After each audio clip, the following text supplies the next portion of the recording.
Let's continue with my political panel. Pat Dennis, president of American Bridge 21st Century, and Amy Tarkanian, a Republican strategist.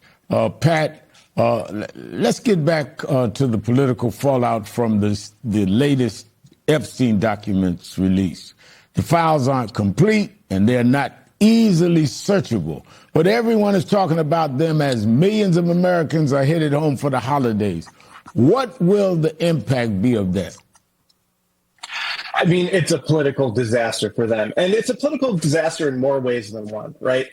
This administration came into office quite successfully campaigning as show business, right? And then they try to govern as show business, right? They think they can do this, play these little messaging games around the Epstein files, when the real issue here is justice. There are thousands of victims here. This is a real issue, and they're governing like it's talking points. It's the same thing that they're doing on the economy, right? We'll do some speeches, and then everybody will be okay that the unemployment rate's flying up. That's not how it works. We're going to do some speeches, and everybody will be okay that they're doubling health insurance premiums. Those are real people hurting, and that's where the political pain comes from. You can't play show business games around that. Amy, the Trump administration seems to be trying to stonewall Congress over the Epstein files the same way he's dealt with other legal difficulties, trickling out information over time. But hasn't that approach just prolonged the scandal?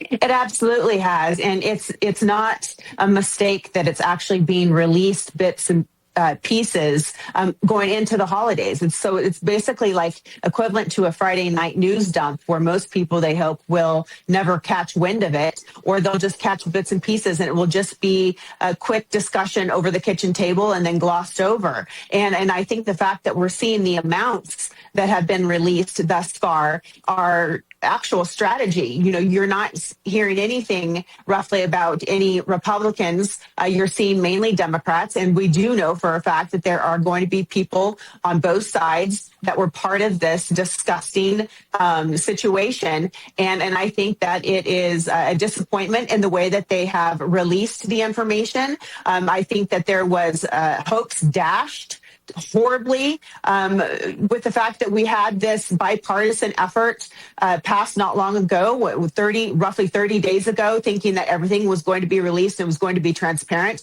They've been very disingenuous. And quite honestly, it's been a dereliction of duty by the Department of Justice. Amy, sticking with you, but switching to other news.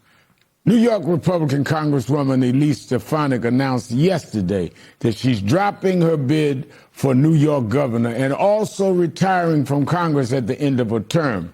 Late this afternoon on Truth Social, Trump endorsed Bruce Blakeman, the Long Island Republican who was challenging Stefanik in the gubernatorial primary, just about 24 hours after Stefanik got out of the race. Stefanik was once one of Trump's most prominent allies. What do you think happened here? Well, I wish I could be a fly on the wall, but I've seen this happen over and over again in his administration. You are willing to throw yourself on the railroad tracks for this man, and he is quick to stab you in the back if it's something that's not going to benefit him in a blink of an eye. And it's unfortunate because Elise actually, she was willing to put in the hard work, and she was willing to do what she felt was right, not just for her constituents, but also to be extremely vocal in backing President Trump. And as a female too, a female in this position of power and authority, you would think that this administration would want to hold on tight to someone of her stature, and it just doesn't seem the case. And that, once again, is also another disappointing situation, especially for myself as a female to actually want to root someone else on in her position. And it's sad to watch somebody be minimized before your very eyes.